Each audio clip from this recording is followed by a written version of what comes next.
Roll. Rolling set. வணக்கம், நான் நந்தினி ஜெயபாரதி. துகள்கள் யூடியூப் சேனல்ல இன்னைக்கு நம்ம பார்க்க போகிறது உணவு சம்பந்தப்பட்டு உணவு சிறப்பிதழுக்கான ஒரு நேர்காணல். நம்மளோட இணைந்து இருக்காங்க டாக்டர் புனிதா மேம். நெக்ஸ்ட் பார்த்தீங்கன்னா இப்போ நம்ம ஏஜ் அட்டன் பண்ண உமன்ஸ் இருக்காங்க இல்லைங்களா, அந்த மாதிரியான பெண் பிள்ளைகள் வந்து எவ்வளோ கேலரிஸ் எடுத்துக்கிட்டா ஓகேவா இருக்கும்? ஜென்ரலாக அவங்களுடைய எவ்வளோ வெயிட் இருக்கிறாங்களோ அதை பொறுத்து நாங்கள் கேலரிஸை வந்து டிசைட் பண்ணுறோம். இப்போ ரொம்ப லீனான ஒரு பொண்ணு இருக்காங்க அப்படின்னா அவங்களுக்கு வந்து ஒரு 1500 கலோரிலேருந்து 2000 கலோரி வரைக்கும் கொடுக்கலாம் ஒரு நாளைக்கு. ஆனால் இதுவே கொஞ்சம் ஒபீஸாக ரொம்ப குண்டாக இருக்கிற குழந்தைகளா இருக்கிறாங்க அப்படின்னா அவங்களுக்கு 1000லேருந்து 1200 கலோரிகள் கொடுத்தாலே போதுமானதாக இருக்கும். ஸோ அவங்களுடைய பேசிக் வெயிட்டை பொறுத்து தான் கலோரியை நிர்ணயம் பண்ணுறது. இப்போ கலோரியை நிர்ணயம் பண்ணுறது நம்ம உணவு முறைகள் தான். அந்த உணவு முறைகளில் பார்த்தீங்கன்னா இப்போ யாருக்கு வந்து 1200 கலோரி கொடுக்கணும், எப்படி வந்து 1500 கலோரி கொடுக்கணுன்றது நமக்கு தெரியாது. ஸோ அதை பேசிக்காக அவங்களுக்கு சொல்லி கொடுக்கும்போது கலோரியை அதிகப்படுத்த வேண்டிய பெண்களுக்கு குழந்தைகளுக்கு வந்து பார்த்தீங்கன்னா கார்போஹைட்ரேட்டை கொஞ்சம் அதிகமாகவும் ஃபேட் அதிகமாகவும் எடுத்துக்கணும். கலோரியை கம்மி பண்ணணும் அப்படின்ற குழந்தைகளுக்கு வந்து புரதச்சத்துக்களை அதிகப்படுத்தி கார்போஹைட்ரேட்டை குறைச்சிக்கணும். அதாவது அரிசியை குறைச்சிக்கிட்டு பருப்புகளை அதிகப்படுத்திக்கணும். இந்த அளவுக்கு கலோரி கொடுத்தாலே குழந்தைகளுக்கு வளரும் குழந்தைகளுக்கு போதுமானதாக இருக்கும். நெக்ஸ்ட் பார்த்தீங்கன்னா இப்போ இருக்க ஒரு உணவு முறை வந்து ஹார்மோன் இன்பேலன்ஸ் ஆகிறதுக்கான காரணிகள்னு இருக்கு இல்லைங்களா, அது அதிகப்படியாக இருக்க மாதிரியான நிறைய ஆர்டிகல்ஸ் பார்க்குறோம். அதை பற்றின உங்களோட ஒப்பீனியன் என்ன? அதாவது இப்போ வந்து இந்த காலேஜ் கோயிங் ஸ்கூல் கோயிங் குழந்தைகளை பார்த்தீங்கன்னா எல்லாருமே வந்து அதிகமான உடல் பருமனோட தான் ரீச் பண்ணுறாங்க.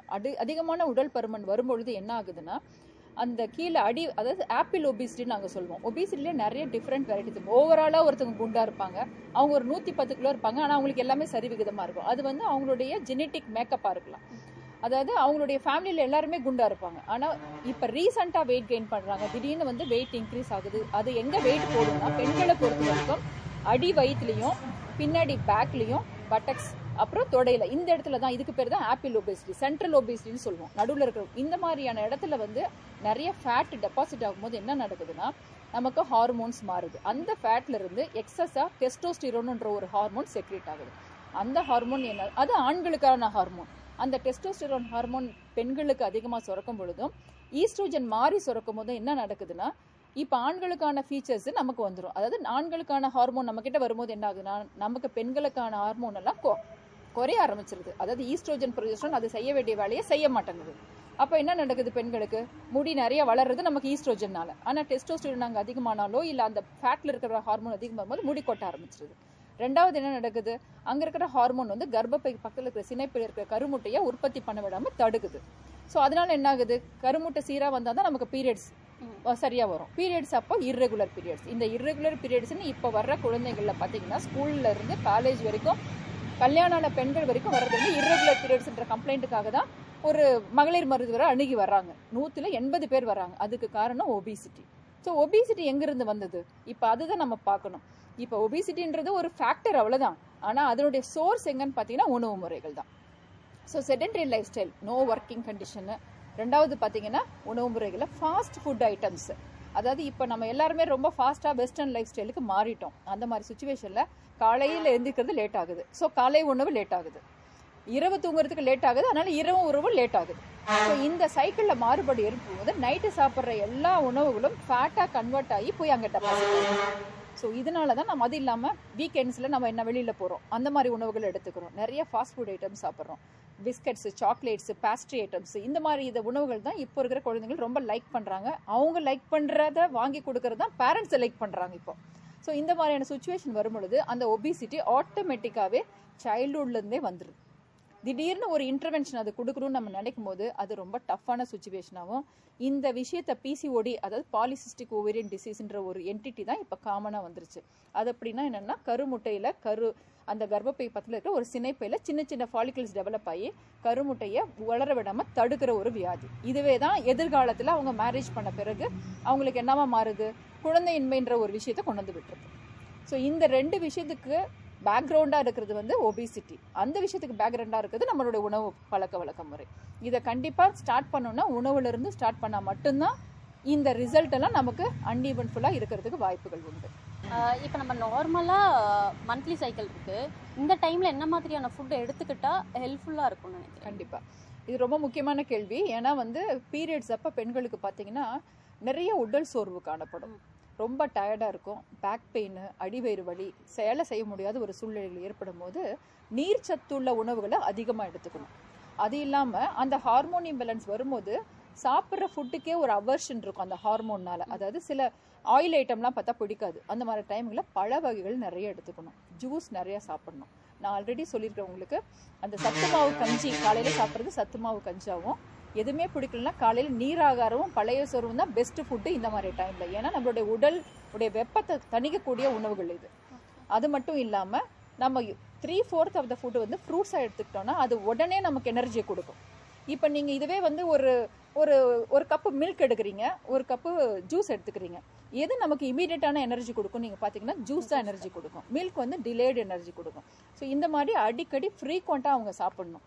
ரெண்டாவது, நிறைய உதிர்போக்கு இருக்கிறதுனால நமக்கு ஹைட்ரேஷன் அஃபெக்ட் ஆகும், உங்களுக்கு நீர் சத்து குறையும். அதுக்காக நம்ம ஒரு நாளைக்கு மினிமம் 3-4 லிட்டர் தண்ணியை டெய்லி குடிக்கணும்.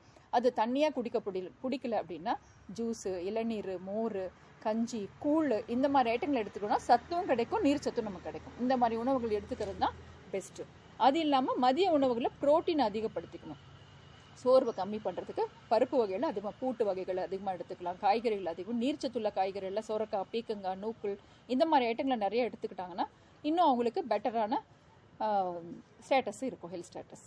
ஆல்ரெடி நீங்கள் பேசும்போதே சொன்னீங்க இரும்பு சத்துன்றது பெண்களுக்கு எவ்வளவு முக்கியம்னு. அதை பற்றி ரொம்ப ப்ரீஃபாக சொல்லணும்னா என்ன மாதிரி சொல்லலாம்? இரும்பு சத்துன்றது வந்து நம்ம ஏன் இப்போ ஆண்களை கம்பேர் பண்ணும்போது பெண்களுக்கு ஏன் இரும்பு சத்து அவ்வளோ முக்கியம் நம்ம சொல்கிறோம். இப்போ ஆண்களுக்கு வந்து பிளட் லாஸ் எதுவும் கிடையாது, அதனால எப்போவுமே அவங்களுடைய ஹீமோகுளோபின் அளவு பார்த்தீங்கன்னா 14-16 மெயின்டைன் பண்ணுவாங்க. ஆனால் பெண்களுக்கு நேச்சுரலாகவே 10-12, 12-14 இருக்கிறவங்க நார்மல். ஸோ இது வந்து பேசிக்காகவே அவங்களுக்கு குறைவு. அது மட்டும் இல்லாமல் மாதவிடாய் காரணங்கள்னால எவ்ரி மந்த்து கொஞ்சம் கொஞ்சமாக அயன் லாஸ் ஆகிட்டே இருக்கும். அந்த லாஸை மீட் அவுட் பண்ணியே ஆகணும் அவங்க. ஸோ இப்போ மீட் அவுட் பண்ணலை அப்படின்னா என்ன ஆகும், நமக்கு ஹீமோகுளோபின்ன்றது தான் நம்ம உடலுக்கு ஆக்சிஜன் எடுத்துகிட்டு போய் கொடுக்கக்கூடிய ஒரு பொருள். அந்த ஹீமோகுளோபின் சத்து எங்கேருந்து வருது, அயன் சத்துலேருந்து தான் ஆரம்பிக்குது. நமக்கு அயன், B12, ஃபோலிக் ஆசிட் இது மூணும் சேர்ந்தது தான் நமக்கு ஹீமோகுளோபின் அளவை டிட்டர்மைன் பண்ணுற ஃபேக்டர். இப்போ ஹீமோகுளோபின் அளவு குறைஞ்சிருச்சு ஒருத்தருக்கு, அந்த மாதிரி டைமில் அவங்களுக்கு என்ன நடக்கும் பார்த்தீங்கன்னா, வெளியில் எதுவுமே தெரியாது, உடல் சோர்வு காணப்படும், சரியா நடக்க முடியாது, நடந்தால் மூச்சு வாங்குற பிரச்சனை, படபடப்பாக இருக்கும், சாதாரண வேலைகளை கூட அவங்களால சரியாக செஞ்சுக்க முடியாது. ஸோ இதுக்காக தான் நமக்கு அயன் சத்து தேவைப்படுது. ஸோ இதை உணவு முறையில் நம்ம இம்ப்ரூவ் பண்ணி எவ்ரி மந்த் வந்து நார்மலாக எல்லாரும் சாப்பிட்ற ஃபுட்டுக்கு மேலே பெண்கள் வந்து எக்ஸ்ட்ராவாக அயன் இருக்கிற உணவு சத்தை கண்டிப்பாக எடுத்துக்கணும். எடுத்தால் தான் ரீப்ளேஸ் பண்ணி, இப்போ ஒரு பானையில் உப்பு இருக்குது, எடுக்க அது குறையுதுன்னா நம்ம திருப்பி போட்டுகிட்டே இருந்தால் தான் அது குறையாமல் இருக்கும். ஸோ மந்த்லி லாஸ் ஆகிற அந்த பிளட்டு 80 ml பிளட்டு ஒரு மாதத்துக்கு லாஸ் ஆகுது ஒரு பெண்களுக்கு. ஸோ அந்த 80-100 ml எவ்வளோ வெளியே போதோ அதுக்கு ஈடு இணையான நம்ம அயன் சத்தை உணவில் எடுத்துக்கிட்டால் தான் நம்மளால் அதை காம்பன்சேட் பண்ண முடியும். இது இப்போ இருக்கிற பெண்கள் பார்த்தீங்கன்னா சின்ன குழந்தைங்கள்லேருந்து இந்த மாதிரியான உணவு, பேரிச்சம்பழமோ இல்லை காய்கறிகளோ கீரைகளோ இல்லை மாமிசத்தில் ஆட்டு இறைச்சியில் தான் நமக்கு அயன் இருக்குது. இந்த மாதிரி உணவுகளை ப்ரிஃபர் பண்ணி சாப்பிட்றதில்ல. உங்களுக்கே நல்லா தெரியும், இப்போ பார்த்தீங்கன்னா சிக்கன் தான் எல்லாரும் ப்ரிஃபர் பண்ணுற ஒரு உணவாக இருக்குது, அது பிராய்லர் சிக்கன் ஆகிடுச்சு. ஸோ அதில் வந்து நமக்கான அதில் எதுவுமே கிடையாது, எந்த சத்தும் அதில் கிடையாது. இதில் பார்த்தீங்கன்னா நமக்கு ஆட்டு இறைச்சியில் மட்டும்தான் அந்த அயன்ன்ற உணவுகள் இருக்குது. அதே மாதிரி நம்மளுடைய இந்த ஃபோலிக் ஆசிட், B12ன்றதெல்லாம் பார்த்தீங்கன்னா மேக்ஸிமம் இருக்கிறது வந்து நம்மளுடைய கீரை வகைகளில் தான். ஸோ இந்த மாதிரி வகைகளை அவங்க அதிகமாக உட்கொண்டாங்கன்னா அந்த அயனை வந்து மாதம் ரீப்ளேஸ் பண்ணிட்டு, இன்கேஸ் அப்படி ரீப்ளேஸ் பண்ணலை அப்படின்னா என்ன ஆகும், எவ்ரி மந்த்து கொஞ்சம் கொஞ்சமாக லாஸ் ஆகி ஒரு ஸ்டேஜுக்கு வரும்போது 7 கிராம் 8 கிராம் இந்த மாதிரி வரும்போது நம்ம ஆர்டிஃபிஷியலாக மாத்திரைகளாலோ இல்லை இன்ஜெக்ஷனாலேயோ இல்லை சம்டைம்ஸ் பிளட்டு போடுற அளவுக்கு கூட பேஷண்ட்ஸு வந்துடுறாங்க. அந்த மாதிரியான சூழ்நிலைகள் ஏற்படாமல் இருக்கிறதுக்கு நம்ம முதல்ல இருந்தே ஏஜ் அட்டன் பண்ண எப்போ பிளட் லாஸ் ஆரம்பிக்குதோ அந்த ஸ்டேஜில் இருந்தே அவங்களுக்கு மந்த்லி கொடுக்குறோமான்னு கணக்கு பண்ணி சாப்பிடணும். ஸோ அதுதான் ரொம்ப முக்கியம். நெக்ஸ்ட் பார்த்தீங்கன்னா உமன்ஸ்க்கு கால்சியமும் விட்டமின் டியும் எவ்வளோ இம்பார்ட்டன்ட், ரொம்ப ரொம்ப முக்கியம். அதாவது நம்மளுடைய போன் இப்போ எப்படி வந்து நம்ம ரத்தத்தில் வந்து இருக்கிறது ஹீமோகுளோபின் தான் நமக்கு ஆக்சிஜன் கொடுக்குது, அந்த ஆக்சிஜனால தான் நம்மளால் இயங்க முடியுதுன்னு எப்படி நம்ம அயனை நினைக்கிறோமோ அதே அளவுக்கான இம்பார்ட்டண்ட்டு வைட்டமின் டிக்கும் கால்சியமுக்கும் இருக்குது.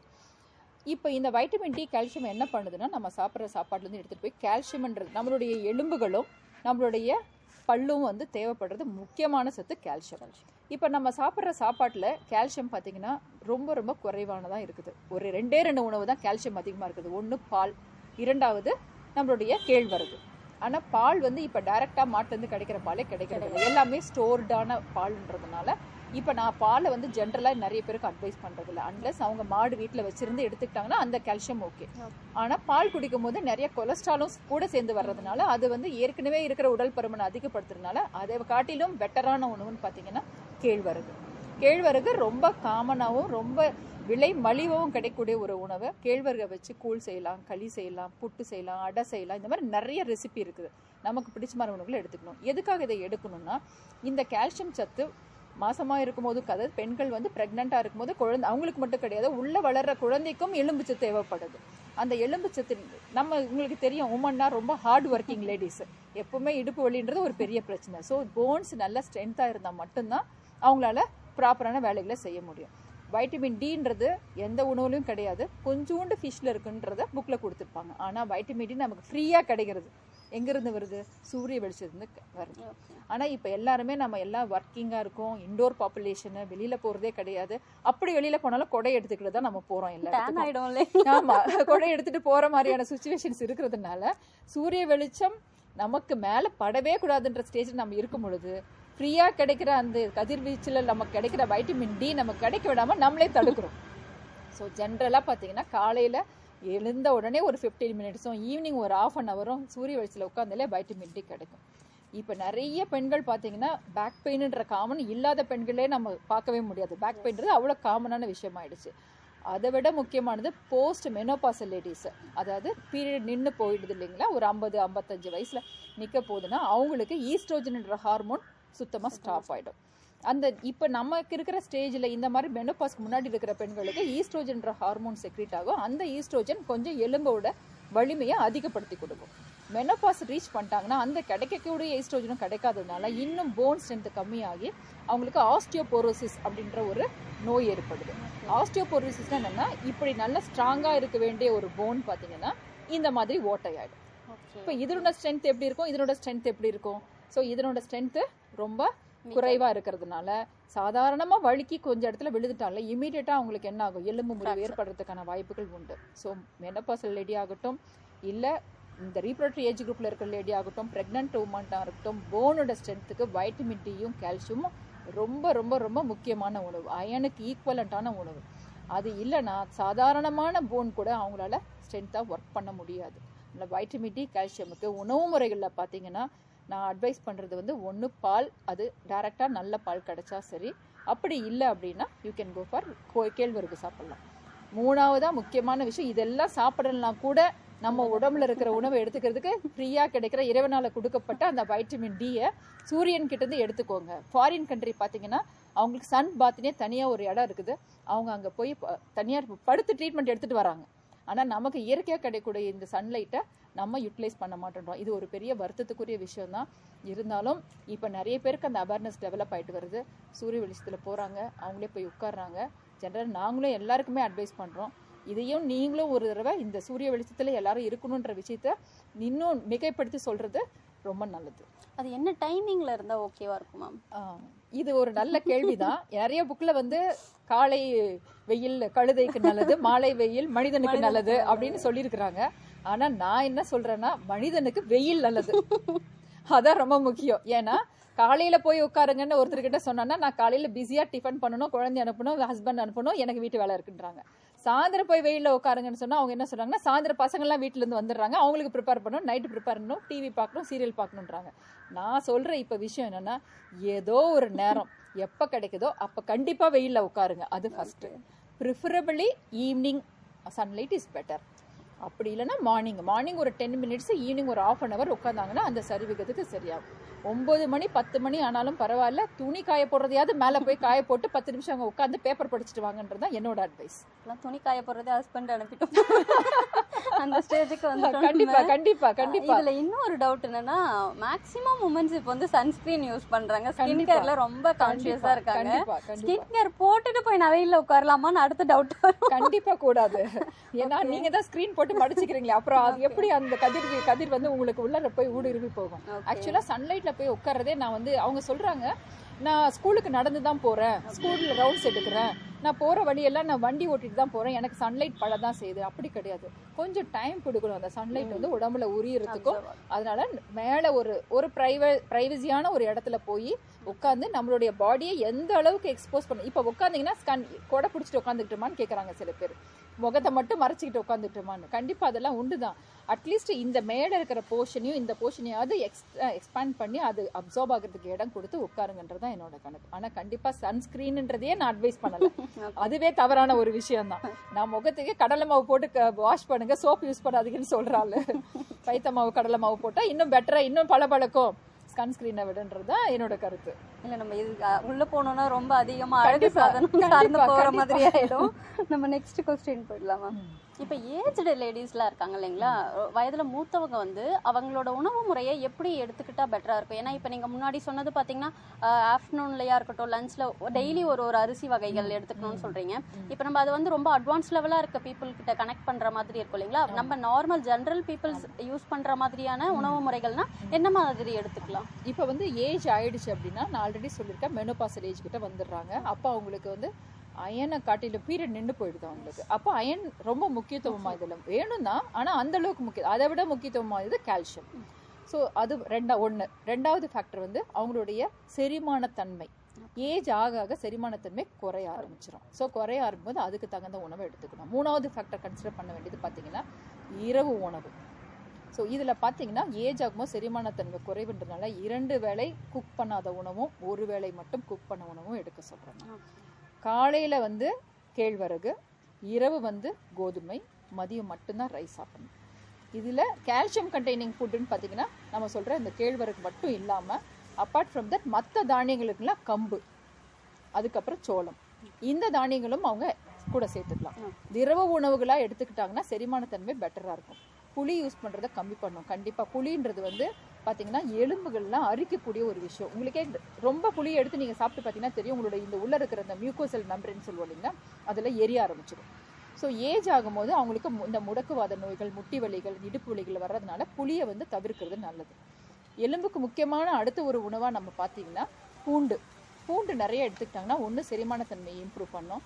ஏஜ் ரிலேட்டடாக வர கொலஸ்ட்ரால் லெவல், தட் இஸ் நம்மளுடைய கொழுப்பு தன்மையை நீக்கிறதுக்கு பயன்படும்.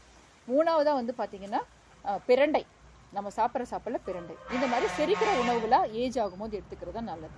கண்டிப்பாக அந்த காலத்தில் சொன்ன மாதிரி 7 மணிக்கு தூங்கிடுவாங்கன்னா சாயந்தரம் 4 மணிக்கு 2 உணவு எடுத்தால் போதும்.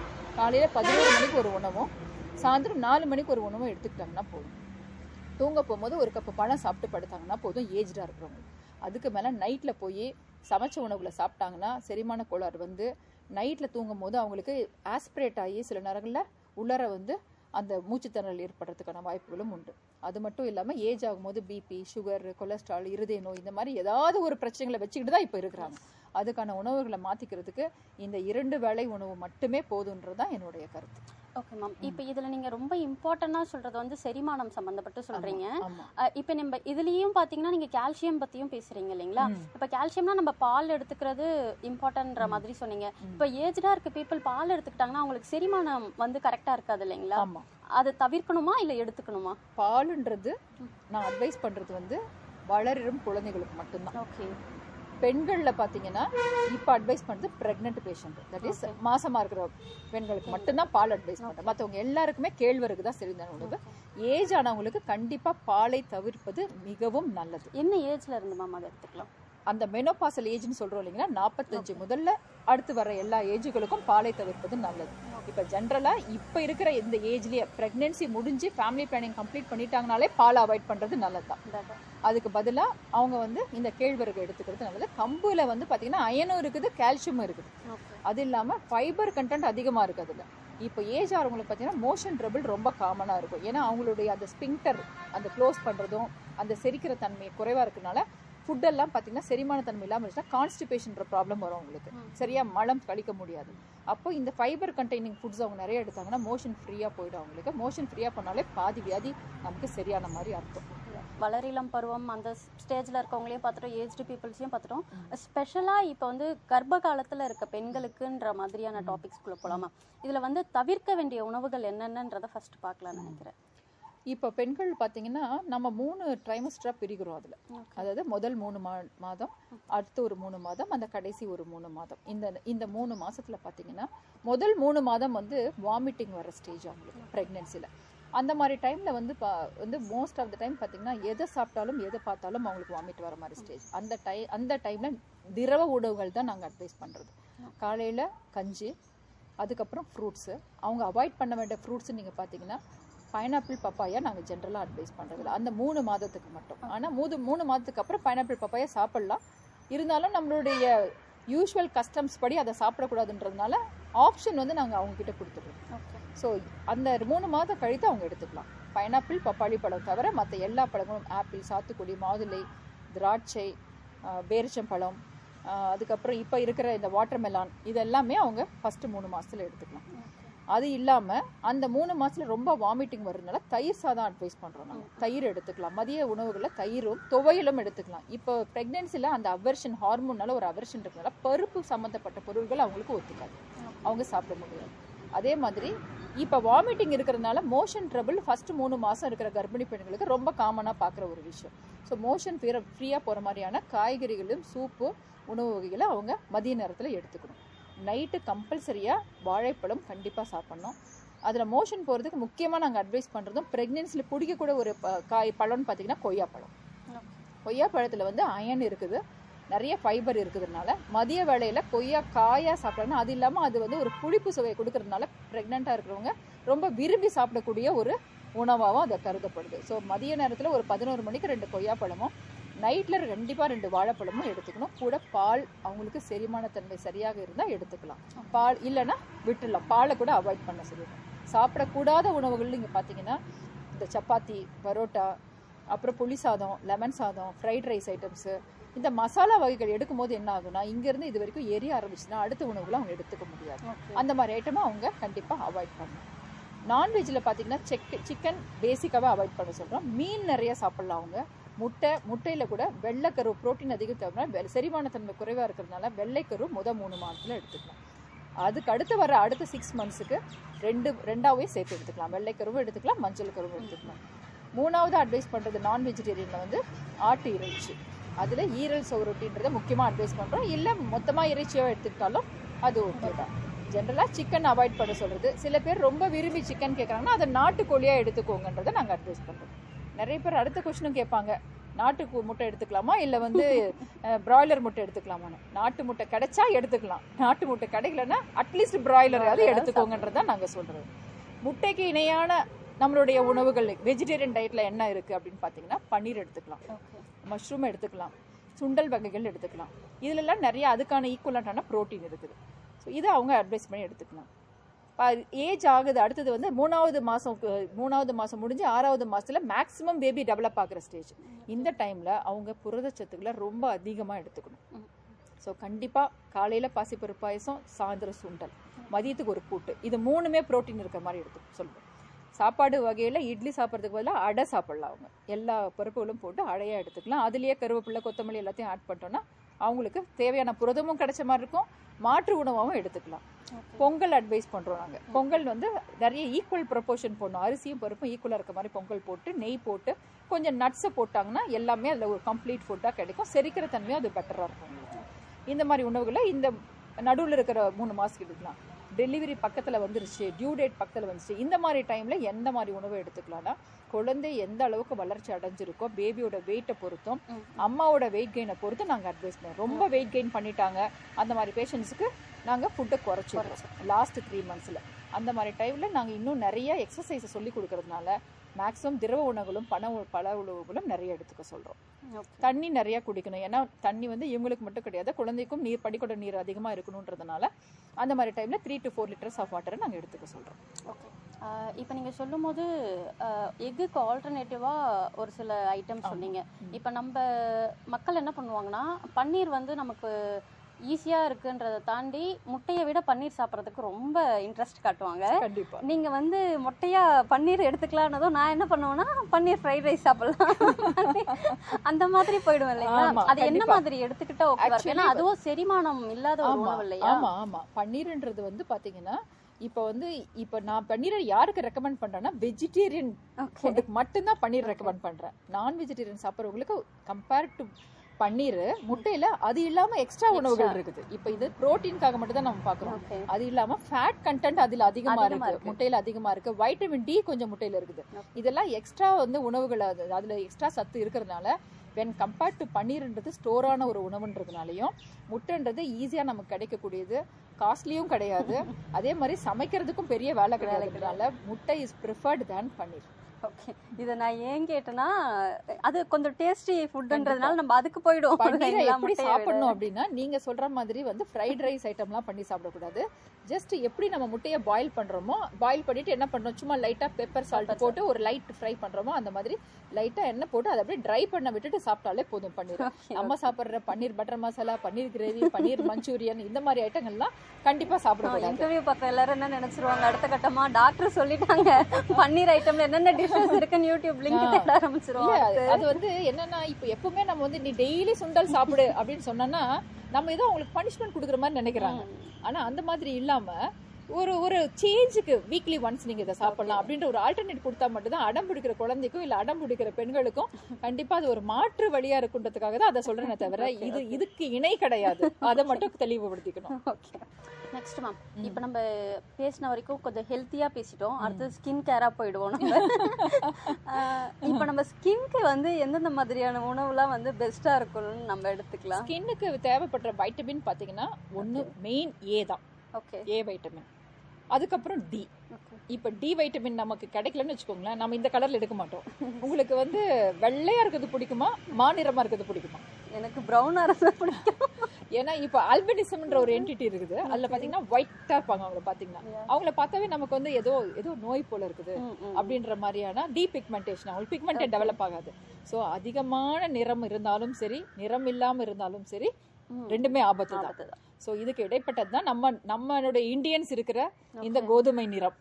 ஸோ இந்த நிறத்துக்குன்னு கிடையாது, ஸ்கின்னுக்கு தேவையான உணவு முறைகளில் வைட்டமின் ஏ இருந்தாலே நம்ம ஸ்கின்னு நல்லா பளபளப்பாகவும் அதே சமயம் வந்து சுருக்கம் இல்லாமையும் நல்ல ஒரு பொலிவோடையும் காணப்படும். அந்த வைட்டமின் ஏ எதுல இருக்கு நமக்கு அப்படின்னு பாத்தீங்கன்னா எல்லா ஆரஞ்சு கலர்ல இருக்கிற எல்லா ஃபுட்லயும் இருக்கும். ஓகே, இது நல்ல ஐடியாவா இருக்கு. ஆமா, ஆரஞ்சு கலர்ல இருக்கிற எல்லா ஃபுட், எல்லோவா இருக்கிற எல்லா ஃபுட்லயும் வைட்டமின் ஏ இருக்குது. அப்படி பாத்தீங்கன்னா நீங்க என்னென்ன ஃபுட் எல்லாம் யோசிக்கலாம், பப்பாயா, கேரட், தக்காளி, கேபேஜ் ஐட்டம்ஸ். ஸோ இந்த மாதிரி ஐட்டங்கள்லாம் நிறைய உணவுல எடுத்துக்கலாம். அந்த காலத்துல பாத்தீங்கன்னா தக்காளி எல்லாம் அப்படியே எடுத்து சாப்பிடுவாங்க, தக்காளி எடுத்து ஃபேஸ்க்கு அப்ளை பண்ணிப்பாங்க. ஸோ இந்த மாதிரி ஐட்டங்களை எடுத்துக்கிட்டீங்கன்னா இதுல வைட்டமின் சத்து அதிகமா, வைட்டமின் ஏ சத்து இருக்குது. ரெண்டாவது நான் சொன்ன சூரிய வெளிச்சம். மூணாவதா முக்கியமான விஷயம் பாத்தீங்கன்னா நம்ம முகம் வந்து நல்ல பொலிவோடு இருக்கணும்னா மனசு பொலிவோடு இருந்தாதான் முகம் பொலிவோடு இருக்கும். ஸோ அதனால நம்ம எப்பவும் சந்தோஷமாவும் நம்ம மனசை வந்து சந்தோஷமா வச்சுக்கிட்டோம்னா ஆட்டோமேட்டிக்கா அந்த முகம் பொலிவா இருக்கும். இப்போ இன்னைக்கு ஒரு பிரச்சனை இருக்குது, நம்ம மனசு சரியில்லைன்னா அது யார் காமிச்சு கொடுக்குறாங்க? So the face is the index of the mind. So அகத்தின் அழகு முகத்தில் தெரியுற மாதிரி அகத்தை நம்ம எப்பவுமே சந்தோஷமா வச்சுட்டோம்னா கண்டிப்பா நம்ம முகமும் நம்ம உடலும் சோர்வு இல்லாம பொலிவாவே இருக்கும். இப்ப இருக்க காலகட்டத்துல டிப்ரெஷன் அதுக்கு மீனிங்கே இல்லாத மாதிரியான டிப்ரெஷன் ஸ்டேட்டுக்கு போயிட்டோம் எல்லாரும். என்ன பொறுத்த வரைக்கும் டிப்ரெஷன்ன்றது வந்து இங்க இருந்து வர்றது தானே தவிர இங்க இருந்து வர்றது கிடையாது. ஸோ அவுட் சைட் என்விரான்மெண்ட்ல இருக்க டிப்ரெஷனுக்கு நம்மளால மேனேஜ் பண்ண முடியல அப்படின்னா நம்ம வந்து தோத்துட்டு தான் நினைக்கிறோம் நாங்க. ஸோ எப்பவுமே நம்மளை சுத்தி இருக்கிற என்விரான்மெண்ட்டோ இல்ல டிப்ரெஷனோ மனிதர்களோ இல்ல சூழ்நிலைகளோ நம்மளை வந்து வீக்கன் பண்ணுதுன்னா நம்ம ஸ்ட்ராங்கா இல்லை. அதை நல்லா புரிஞ்சுக்கிட்டு நம்ம ஸ்ட்ரென்தன் பண்ணிக்கிறோம்னா இந்த உலகத்துல எந்த ஒரு விஷயமும் டிப்ரெஷன்ற வார்த்தை நமக்குள்ள கொண்டு வராதுன்றதுதான் என்னுடைய என்ன சொல்றது ரொம்ப அழுத்தமான கருத்து. So we should not give any space for external environment or people to come inside. மன ஆரோக்கியம்ன்றத பத்தி ஒரு டாபிக் உள்ள வந்திருக்கோம். இதுல வந்து மன ஆரோக்கியத்திற்கும் உணவு முறைக்கும் சம்பந்தம் இருக்குங்களா? கண்டிப்பா. அதை பத்தி நம்ம என்ன, அதாவது இப்போ நம்ம வந்து இப்போ நான் ஆல்ரெடி சொல்லிட்டு இருந்த உணவு முறைகளை பார்த்தீங்கன்னா இது உடலுக்கு மட்டும் நல்லது கிடையாது, மனதுக்கும் ரொம்ப நல்லது. இப்போ நமக்கு வந்து பிடிச்ச உணவுகள் ஃபர்ஸ்ட் வந்து பிடிச்ச உணவுகளா சாப்பிடணும். நமக்கு சாப்பாடுல 2 வகையான சாப்பாடு இருக்கு. ஒன்று மனசுக்காகவும் ஒன்று உடலுக்காகவும் சாப்பிட்ற சாப்பாடு நான் எப்பவுமே ஃபீல் பண்ணுவேன். உடலுக்காக சாப்பிட்ற சாப்பாடு வந்து நான் சொன்னேன் இந்த balanced diet, carbohydrate, protein, food, vitamins, minerals இருக்கிற ஃபுட்டுன்றது வந்து பேலன்ஸ்டு டயட். ஆனால் அதே டயட்டு நம்ம உடம்புக்குள்ளே போய் என்ன மாதிரி ரியாக்ஷனை ஏற்படுத்துது அதை பொறுத்து தான் நம்ம மனநிலையும் இருக்கும். இப்போ ஃபார் எக்ஸாம்பிள் ஒரு சின்ன எக்ஸாம்பிள் எடுத்துக்கோங்க. ஒருத்தர் வந்து ஒரு விருந்துக்கு போகிறாங்க, ஃபுல்லாக சாப்பிட்டுட்டு வந்துடுறாங்க. அவங்களுக்கு எப்படி நைட்டு தூக்கம் வரும்? ஹெவியாக சாப்பிட்டாங்கன்னா செரிமானத்தன்மை இருக்காது. ஸோ எப்போவுமே புரதச்சத்து அதிகமாக இருக்கிற உணவுகளும் நீர்ச்சத்து நார்ச்சத்து அதிகமாக இருக்கிற உணவுகள் எடுக்கும் பொழுது நம்ம உடல் ஆரோக்கியம் மேம்படும் போது மன ஆரோக்கியமும் மேம்படும். இப்போ இதுவே நம்ம வந்து மாற்றி சாப்பிட்றோம், 3 வேளையும் நான்வெஜ் எடுத்துக்கிறோம், இல்லை இந்த மாதிரியான ஸ்பைசி ஐட்டம் எடுத்துக்கிறோம்னா நம்ம உடல் சோர்வுகள் காணப்படும், extra exhaustion of the energy. இப்போ வந்து ஒருத்தர் கோவம் வருதுன்னா அதுக்கு என்ன காரணம்? நான்வெஜ் சாப்பிட்றதாமா? கிடையாது, அவங்களோட இயலாமை தான் கோவம் வர்றதுக்கான காரணம். சரிங்களா? அந்த இயலாமை எப்போ வருது? இப்போ ஒரு பெண்கள் காலையிலேருந்து சாயந்தரம் வரைக்கும் வேலை செஞ்சுட்டே இருக்காங்க, சாயந்தரம்னா கத்துறாங்க, அதுக்கு என்ன காரணம்? எல்லா வேலையும் நானே செய்யணும், ஒரு கடுப்பு தான். அது கடுப்புனா ஏன் உடல் ஒத்துழைக்க மாட்டேங்குது அவங்களுக்கு வேலை செய்யறதுக்கு. ஸோ அப்படி இருக்கும் பொழுது நம்ம உடல் ஒத்துழைக்க கூட உணவுகளாகவும் செரிக்கிற உணவுகளாகவும் நம்மளை ரிஃப்ரெஷ் பண்ற உணவுகளாகவும் எடுத்துக்கிட்டோம்னா ஆட்டோமேட்டிக்கா நமக்கு எனர்ஜி கொடுத்துக்கிட்டே இருக்கும். அது அந்த எனர்ஜி கொடுக்காத சமயங்களில் நம்ம உடம்பு சோர்வடையும் போது கோவம்ன்றது ஆட்டோமேட்டிக்கா வந்துருது.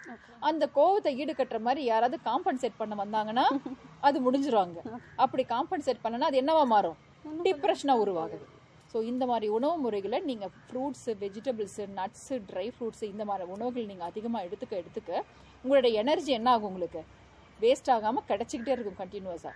இதுவே நீங்கள் வந்து ஒரு ஹெவி உணவு எடுக்கும்போது உடல் சோர்வும் காணப்படும் போது ஆட்டோமேட்டிக்காக கோவம்ன்றது உங்களுக்கு ரெஸ்ட் தேவைப்படுது. அப்போ ரெஸ்ட் தேவைப்படும் போது ஆட்டோமேட்டிக்காக ரெஸ்ட் கிடைக்கல. ஆனால் எடுக்க முடியாத சூழ்நிலைகள் வரும்போது என்ன பண்ணுவீங்க நீங்கள்? அது கோவமான ஒரு வெளிப்பாடாக வந்து நம்ம மட்டும் இல்லை, நம்மளை சுற்றி இருக்கிற என்வரான்மெண்ட்டையும் அது கம்ப்ளீட்டாக ஸ்பாயில் பண்ணிடுது. அதனால உணவுகளை பொறுத்த வரைக்கும் வேணுன்ற அளவுக்கு மட்டும்தான் எடுக்கணும். இதுக்கு முன்னாடி இப்போ ஒரு ஜப்பானீஸ்ல ஒரு கோட் படிச்சேன். ஜப்பானீஸோட அவங்க என்ன அதிபர்னு சொல்லுவாங்க இல்லைங்களா, அவர் ஒரு கோட் எழுதியிருந்தாரு. எப்பொழுது உனக்கு உணவு ருசிக்க ஆரம்பிக்கிறதோ அப்பொழுது உன்னுடைய பசி அடங்கி விட்டது என்று அர்த்தம், அந்த நேரத்தில் உணவை நிறுத்து அப்படின்னு சொன்னார். ஸோ அப்படின்னா என்ன அர்த்தம்? நம்ம ருசிச்சு சாப்பிடாதீங்க, பசிக்கு சாப்பிடுங்க. பசின்னு முடிஞ்ச உடனே அந்த உணவை ஸ்டாப் பண்ணிடுங்க.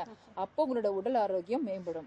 ஜப்பானீஸோட வயதுகள் நீங்க பாத்தீங்கன்னா நம்மளுடைய லைஃப் எக்ஸ்பெக்டன்சின்னு சொல்றோம் இல்லைங்களா, எவ்வளவு வயது வரம்பு. நம்மளுடைய இப்ப ஆவரேஜ் இந்தியன் வயது வரம்பு 72 - 77. இதுதான் நம்மளோட வயது வரம்பா இப்ப நம்ம பாக்குறோம். அந்த அளவுக்கு நம்மளால வாழ முடியுது ஆரோக்கியமா. ஆனா ஜப்பானீஸ் எடுத்தீங்கன்னா 100, 115, 120 வயசு வரைக்கும் வாழ்றாங்க, நடந்துகிட்டு இருக்காங்க அவங்க எல்லாம். இதுக்கு காரணம் அவங்களுடைய உணவு முறைகள் தான். ஸோ இந்த மாதிரியான உணவு முறைகளில் இந்த சாயந்தரம் சீக்கிரம் சாப்பிட்றோம், ஈவினிங் ஃபுட்டை வந்து நைட்டு ஃபுட்டை ஈவினிங்காக மாற்றிக்க சொல்கிற காரணமே இதுதான். ஸோ அதனால தூங்குறதுக்கு எதுக்கு ஃபுட்டு? இதுதான் என்னோட question. anyhow we are going to take rest, then why should we eat for rest? சரிங்களா? ஸோ அந்த மாதிரி உணவுகளை மாற்றிக்கிட்டோம்னா நம்மளுடைய வாழ்க்கை தரமும் உயரும், உணவு முறையும் மாறும், நம்மளுடைய வியாதி இல்லாமல் வாழக்கூடிய ஒரு சூழ்நிலையும் உருவாகும் கண்டிப்பாக. இப்போ நம்ம பிடிச்ச உணவுன்னு சொல்லி பேசணும் இல்லைங்களா, இப்போ காமனாக பார்த்தீங்கன்னா நான்வெஜ்க்கு பயங்கர ஹைப் கொடுக்க ஆரம்பிச்சிட்டாங்க. இப்போ பிரியாணி வந்து முன்னாடி ஒரு காலத்தில் அது ஏதோ ஒரு ஃபங்க்ஷன்லேயோ ஒரு பெரிய ஈவெண்ட்லேயோ அப்படி சாப்பிட்டுட்டு இருந்தது போக இப்போ வாரத்தில் 4 நாள் 5 நாள் 3 வேளையும் பிரியாணியே சாப்பிட்டு அது 3 மணிக்கு எழுந்து போய் சாப்பிட்டு இப்படியெல்லாம் மாறி இருக்கு இல்லைங்களா இந்த காலகட்டம். இதில் வந்து பிடித்த உணவுகள்னு எடுத்துக்கிட்டோம்னா பிரியாணின்னு தான் ஹைப் கொடுக்குறாங்க. இப்போ நம்ம பிடிச்ச உணவுன்றதுனால அதை ரெகுலராக எடுத்துக்கிறது இருக்கு இல்லைங்களா.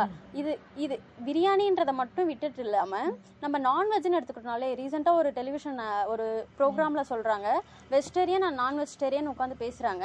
அதில் வெஜிடேரியன் பீப்புள் என்ன சொல்கிறாங்க, நான்வெஜ் சாப்பிட்றவங்கள பார்த்துட்டு நீங்கள் சாப்பிட்ற அந்த உணவு வந்து இப்போ நான் ஒரு ஆடு சாப்பிட்றேன்னா ஆடு மாதிரியே நீ ரியாக்ட் பண்ணுவேன்ற மாதிரியெல்லாம் சொல்கிறாங்களே, இதெல்லாம் நம்ம எப்படி மேம் எடுத்துக்கிறது? ஆக்சுவலி வந்து பார்த்தீங்கன்னா பிடிச்ச உணவு பிடிக்காத உணவு அப்படின்னு டிசைட் பண்ணுறது யாரு?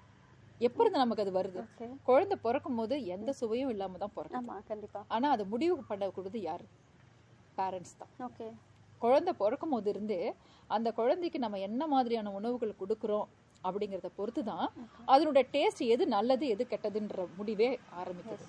நான் இப்போ இருக்கிற பேரண்ட்ஸ்க்கு சொல்ற முக்கியமான விஷயம் என்னன்னா, இப்போ நான் கூழ் குடிக்கிறேன் ஆனா என் பையன் குடிக்க மாட்டேன்றான். அதுக்கு காரணம் என்னன்னா அவன் வளர்ந்த விதம். ஸோ முதல்ல நம்ம என்னென்ன ஃபாலோ பண்ணமோ அது இப்போ ஃபாலோ பண்ணால் மட்டும்தான் இப்போ இருக்கிற ஜென்ரேஷன் நம்ம கொண்டு வரணும். பிரியாணின்றது வந்து எனக்கு தெரிஞ்ச வரைக்கும் முஸ்லீம் வீட்டில் பண்ணக்கூடிய ஒரு உணவு. இதுதான் எனக்கு தெரிஞ்ச. எப்பவுமே பிரியாணினாவே அவங்க தான். ஆனால் இப்போ வந்து பிரியாணி இல்லாத வீடே இல்லைன்னு சொல்லலாம். நீங்கள் சொல்கிற மாதிரி பிரியாணி மட்டும் கிடையாது, மற்ற எல்லா ஒரே ஒரு நான்வெஜ்லாம் யாரும் இப்போ சமைக்கிறது கிடையாது. இப்போ சண்டேனா பிரியாணி மட்டும் இல்லை, நீங்கள் வந்து நான்வெஜ் எடுத்துக்கிட்டிங்கன்னா சிக்கன் வறுவல்லேருந்து ஆரம்பித்து எறா தொக்குலேருந்து ஆரம்பித்து 65 ஆரம்பித்து எல்லாத்தையும் ஒரே நாளில் செஞ்சிடுறாங்க. ஸோ இந்த மாதிரி பழக்க வழக்கத்துக்கெலாம் காரணம் வந்து நம்மளுடைய உணவு முறைகள் தான். இதை அடிப்படையிலேயே மாற்றணும்னா இப்போ இருக்கிற ஜென்ரேஷன் நீங்கள் போய் பிரியாணி சாப்பிடாதீங்கன்னு சொன்னீங்கன்னா கண்டிப்பாக அதை கேட்கறதுக்கு ஆள் இருக்காது, நம்மளை எதிரியாக தான் பார்ப்பாங்க. ஸோ இப்போ வரப்போகிற ஜென்ரேஷனில் அது இப்போ இருக்கிற குழந்தைகள் முதல் கொண்டு பேரண்ட்ஸ் கைட் பண்ணால் மட்டும்தான் இதில் ஏதாவது ஒரு சேஞ்ச் பார்க்க முடியுமே தவிர திடீர்னு போய் நம்ம மாற்றவே முடியாது. ஆனால் ஒவ்வொருத்தரும் இந்த பிபி, சுகர், கொலஸ்ட்ரால் இப்படிலாம் வந்து கஷ்டப்படும் போது நம்ம சொன்னோன்னா ஏதோ ஓரளவுக்கு செவிசாச்சு கேட்குறாங்களே தவிர ஆனால் கம்ப்ளீட்டாக மாற்றக்கூடிய ஸ்டேஜை நம்ம தாண்டிட்டோன்னு தான் நினைக்கிறோம். இருந்தாலும் நம்ம முயற்சி நம்ம விடக்கூடாதுன்றதுனால எப்பெல்லாம் வாய்ப்பு கிடைக்குதோ, எங்கெல்லாம் வாய்ப்பு கிடைக்குதோ அங்கெல்லாம் இதுதான் சரியான உணவு, இதை மாற்றிக்கோங்கன்னு சொல்கிறது நம்மளோட கடமையாக நம்ம நினைக்கிறோம். அதே மாதிரி இன்னொரு வேண்டுகோள் என்னென்னா, எங்கெல்லாம் ஃபங்க்ஷன் வைக்கிறாங்களோ அந்த இடத்துலலாம் இனிமே இந்த மாதிரி உணவுகளை கொஞ்சம் குறைச்சிக்கிட்டு, நான் நிறுத்த சொல்லலை, குறைச்சிக்கிட்டு இந்த மாதிரி உணவுகளும் நல்லா இருக்குது, இதையும் ஒரு ஃப்ரூட் சாலடோ ஒரு வெஜிடபிள் சூப்போ இந்த மாதிரி ஐட்டங்களும் ஜூஸ் ஐட்டம்ஸு இந்த மாதிரியும் ஒரு பக்கம் வச்சோன்னா ஐ திங்க் மக்கள் வந்து கண்டிப்பாக மாறுறதுக்கான வாய்ப்புகள் உண்டு. இப்போ ரீசெண்ட் டைமிங்கில் நிறைய ஃபுட் அவேர்னஸ் வந்துருச்சு. நீங்களே பார்த்துருப்பீங்க, நிறைய பேர் பழைய சோறு ஹோட்டல்லாம் ஆரம்பிச்சிட்டாங்க, பழைய சோறு சாப்பிட ஆரம்பிச்சிட்டாங்க. அண்ட் நிறைய எஜுகேட்டட் பீப்புளெலாம் பார்த்தீங்கன்னா அவங்களுக்கு யோசிக்கிறாங்க, நமக்கு வியாதி இல்லாமல் வாழ்கிறது தான் ரொம்ப முக்கியன்றதை யோசிச்சு அவங்களோட உணவு முறையை அவங்களே மாற்றிக்கிட்டாங்க. நிறைய இப்போ வெளியில் போய் ஒரு கெஸ்ட்டில் போய் சாப்பிட்றீங்க, ஒரு ஃபங்க்ஷனில் போய் சாப்பிட்றீங்கன்னா நிறைய படித்தவங்களோ இல்லை இதை பற்றி தெரிஞ்சவங்க பார்த்தீங்கன்னா ரொம்ப மினிமமாக தான் எடுத்துகிட்டு வருவாங்க. ஸோ இந்த அவேர்னஸ் இப்போ நிறைய டெவலப் ஆகிட்டு வருது. அதே மாதிரி அரிசிகளை மாற்றணும், இட்லி தோசைக்கு ரீப்ளேஸ்மெண்ட் வேறு இருக்குது, கேழ்வரகு யூஸ் பண்ணணும், கம்பு யூஸ் பண்ணணும், நிறைய அவேர்னஸ் வீடியோஸு இந்த மாதிரி உங்களை மாதிரி ஆட்கள் மூலமாக வந்து அவங்களுக்கு போய் சேர்றதுனால கண்டிப்பாக இன்னும் வருங்காலங்களில் இந்த லாங்கிவிட்டி ஆஃப் லைஃப் உணவை பேஸ் பண்ணியிருக்கிற 77 வயசு ஒரு நாளைக்கு நம்ம ஜப்பான் மாதிரி 100 வயசு தாண்டறதுக்கு வாய்ப்புகள் உண்டு. அதுக்கு உணவு முறையும் நம்மளுடைய பழக்க வழக்கங்களையும் மனச்சோர்வுகளையும் குறைச்சாலே இன்னும் பெட்டரான லைஃப் ஸ்டைலை நம்மளால் லீட் பண்ண முடியும். கண்டிப்பாக நீங்கள் நான் எல்லாரும் சேர்ந்து ஒத்துழைக்கும் போது அந்த சமூகத்தில் ஒரு பெரிய மாற்றத்தை ஏற்படுத்த முடியுன்ற நம்பிக்கை கண்டிப்பாக இருக்குது. ஏன்னா எல்லாரும் படித்தவங்க, சொன்னால் சிந்திக்கிறதுக்கு கண்டிப்பான அவங்களுக்கு திறமை இருக்குது. ஒரு நாள் கண்டிப்பாக மாறுன்ற நம்பிக்கையும் நம்ம வச்சுக்கிட்டு நம்மளுடைய வேலைகளை செய்வோம். தொடர்ந்து நம்ம இந்த மாதிரியான ஏற்பாடுகள்லாம் பண்ணிட்டு தான் மேம் இருக்கும். இப்போ ரீசெண்டாக பார்த்தீங்கன்னா நோ ஆயில் நோ பாயில் இந்த மாதிரியான இதெல்லாம் கூட இருக்கு. இது எல்லாத்தையும் தாண்டி என்னதான் நம்ம படிச்சவங்க எஜுகேட்டடாக இருந்தாலுமே நம்ம சொல்லும் போது என்ன சொல்றாங்க, சடனாக எதனா ஆயிட போகுது, இது நான் நல்லா சாப்பிட்டு வாழ்றேன், இந்த டைலாக் ஒன்று வச்சுக்கிறாங்கல்ல, இது படிச்சவங்க கிட்ட இருந்து தான் இந்த மாதிரியான வார்த்தைகள்லாம் நம்ம கேட்குறோம். இது நம்ம எவ்வளோ இது நம்ம வெறும் வாய் வார்த்தையா நம்ம சொல்றதோ ஒரு வீடியோ மூலியமா எடுத்துட்டு போறதையோ தாண்டி எஜுகேஷன் சிஸ்டம்ல இருந்தே வரணும்ன்றதுதான் என்னோட கருத்தா இருக்கு. கண்டிப்பா அதுதான் ஸ்கூலிங்ல இருந்தே அந்த குழந்தைக்கு இப்ப நிறைய ஸ்கூல்ல பாத்தீங்கன்னா அவங்களே ஒரு மெனு கொடுக்குறாங்க. சோ அது கம்பல்சரி மெனுவா கொடுக்குறாங்க. அதெல்லாம் ஒரு நல்ல மாற்றமா தான் நான் பாக்குறேன். இன்னைக்கு இந்த ஃபுட் தான் கொடுக்கணும், இந்த சுண்டல் தான் சாப்பிடணும், அந்த குழந்தை பிஸ்கட் எடுத்துட்டு வரக்கூடாது, சிப்ஸ் எடுத்துட்டு வரக்கூடாதுன்ற சில உணவுகளை கொண்டு வராங்க. அதே மாதிரி உணவு முறைகளை அங்கிருந்தே டிசிப்ளினா இது வந்து என்னன்னா ஸ்கூல்ல ஃபாலோ பண்றாங்க. நான் என்னுடைய ஆசை என்னன்னா அந்த ஸ்கூல்ல ஃபாலோ பண்ற அதே விஷயத்த வீட்டுல ஃபாலோ பண்ணணும்னு நினைக்கிறேன். நான் பேரண்ட்ஸ் கிட்ட கேட்கற விஷயம் அதுதான். அங்கிருந்து போய் அந்த சுண்டல் எல்லாம் கண்டிப்பா கம்பல்சரியா ஒரு கண்டிஷனுக்காக சாப்பிட்ற அதே குழந்தை வீட்டுக்கு வந்த உடனே என்ன கேக்குது, எனக்கு பப்ஸ் வாங்கி வச்சுட்டியா, எனக்கு கேக் வாங்கி வச்சுட்டியா, லேச கொடு, இப்படிதான் கேக்குது. அதே மாதிரி டீச்சர்ஸ் மாதிரியே வீட்டுக்கு வரும்போது ஒரு டீச்சராகவும் ஒரு பெற்றோராகவும் அவங்க நடந்துக்கிட்டாங்கன்னா I think there will be a change. இப்போ இந்த உணவையும் சாப்பிட்டு அந்த உணவையும் சாப்பிடும்போது அந்த குழந்தைக்கு என்ன தோணுது, அங்க சரியா இல்ல, ஸ்கூலுக்கு போறத விட வீட்டுல இருக்கிறது நல்லா கிடைக்குது, நமக்கு கம்ஃபர்ட்டா இருக்குது. இதுல தாத்தா பாட்டி அத்தை மாமா இவங்கெல்லாம் ஒரு பக்கத்துல இருந்து அவங்க பேம்பர் பண்றதுனால என்ன ஆகுதுன்னா பசங்க வந்து இந்த ஃபுட்டுக்கு அடிக்ஷன் கொடுத்துடுறாங்க. அது இல்லாம உங்களுக்கே தெரியும், ஆயில்னா கண்டிப்பா எல்லாருக்கும் ஒரு அடிக்ஷன் தான். அந்த டேஸ்டே வேறதான். அதுக்கு போய் அடிக்ட் ஆகிறதுக்கு முன்னாடி நம்ம அவங்கள சரி பண்ணணும். இதுக்கு பேரண்ட்ஸோட ரோல் ரொம்ப முக்கியம், ஸ்கூல் மட்டும் பத்தாதுன்றதா என்னோட கருத்து. ஓகே, நெக்ஸ்ட் நம்ம பார்க்க போகிறது வந்து இப்போ சமீபத்தில் பார்த்தீங்கன்னா கருத்தரிப்பு மையங்கள் நிறையா வந்துட்டு இருக்கிறத பார்க்குறோம் மேம். இதை பற்றி நீங்கள் என்ன நினைக்கிறீங்க? ஆமாம், இப்போ வந்து அந்த காலத்தில் எடுத்துக்கிட்டிங்கன்னா திருமணமான உடனே அடுத்த பீரியட்ஸே வராது, அந்த மாதிரி தான். ஏன்னா அவங்களுக்கு சைக்கிள்ஸ் ரெகுலராக இருந்தது. சைக்கிள்ஸ் ரெகுலராக இருந்ததுக்கு காரணம் அவங்களோட உணவு முறைகள் தான். அப்போ மாசானா கரெக்டாக பீரியட் வரும்னா அவங்களுக்கு அந்த கருமுட்டை உருவாகும் திறனும் அந்த கருமுட்டை வெடித்தல் திறனும் கரெக்டாக இருக்குது. அதனால கல்யாணம் ஆன உடனே அடுத்தது கருத்தரிச்சிருவாங்க. Every year they used to have a baby. இந்த மாதிரியான சுச்சுவேஷன்ஸ் மாறி இப்போ குழந்தைக்காக சம்பாதிக்கிற அனைத்து பணங்களையும் கொண்டு போய் அவங்க செலவிடுற சூழ்நிலைக்கு தள்ளப்பட்டிருக்கிறாங்க. அதுக்கு மெயின் காரணமாக நம்ம பார்க்கப்படுறது வந்து பார்த்திங்கன்னா, ஒன்று வாழ்வு முறையும், இரண்டாவது உணவு முறையும். ஸோ வாழ்க்கை முறையில் நீங்கள் பார்த்தீங்கன்னா இப்போ நான் முதல்ல சொன்னேன், இந்த இன்ஃபர்டிலிட்டிக்கு இப்போ நிறைய காரணங்கள் இருக்குது. அதாவது கருமுட்டை உற்பத்தி ஆகும் திறன் ஒரு காரணமாகவும், இரண்டாவது ஹார்மோன் இம்பேலன்ஸும், மூணாவது ஆண்களுக்கான அந்த விந்தணுக்கள் குறைபாடு, நாலாவதா பார்க்க வந்து கருக்குள்ளால அடைப்பேர்வு. இந்த 4 விஷயம் தான் முக்கியமா நாங்க வந்து குழந்தை இன்மைக்கு பார்க்குற விஷயங்கள். இதுல முதல் 2 நம்ம சொல்றது, அதாவது ஹார்மோன் இம்பேலன்ஸும் இந்த கருமுட்டை உற்பத்தி ஆகும் திறனும் குறைவா இருக்கிறதுக்கு மெயின் காரணமா பார்த்தோம்னா அதுக்கு என்ன காரணம், பிசிஓடின்ற பிரச்சனை தான், பாலிசிஸ்டிக் ஓவேரியன் டிசீஸ். இந்த ஃபேக்டர் இப்போ அதிகமானதுனால தான் கருமுட்டை உற்பத்தி ஆகும் திறனே குறைஞ்சிருச்சு இப்போ நிறைய பெண்களுக்கு. இப்போ செயற்கையா மாத்திரை மருந்துகளை கொடுத்தோ இன்ஜெக்ஷன் கொடுத்தோ கருமுட்டையை உற்பத்தி பண்ணி அந்த கருமுட்டையை வெடிக்க வச்சு அதுக்கப்புறம் குழந்தை தரிப்பை ஏற்படுத்த வேண்டிய சூழ்நிலை வந்துருச்சு. அப்படி பண்ணாலும் சில பெண்கள் இப்போ வந்து ஒபிசிட்டி உடல் பருமன் அதிகமானதுனால தான் இந்த பிரச்சனைலாம் வருது. இதனால பிசிஓடியை கரெக்ட் பண்ணாமல் நம்ம இன்ஃபர்டிலிட்டியை கரெக்ட் பண்ண முடியாது. குழந்தை இல்லாமல் யாராலையும் இருக்கவே முடியாது.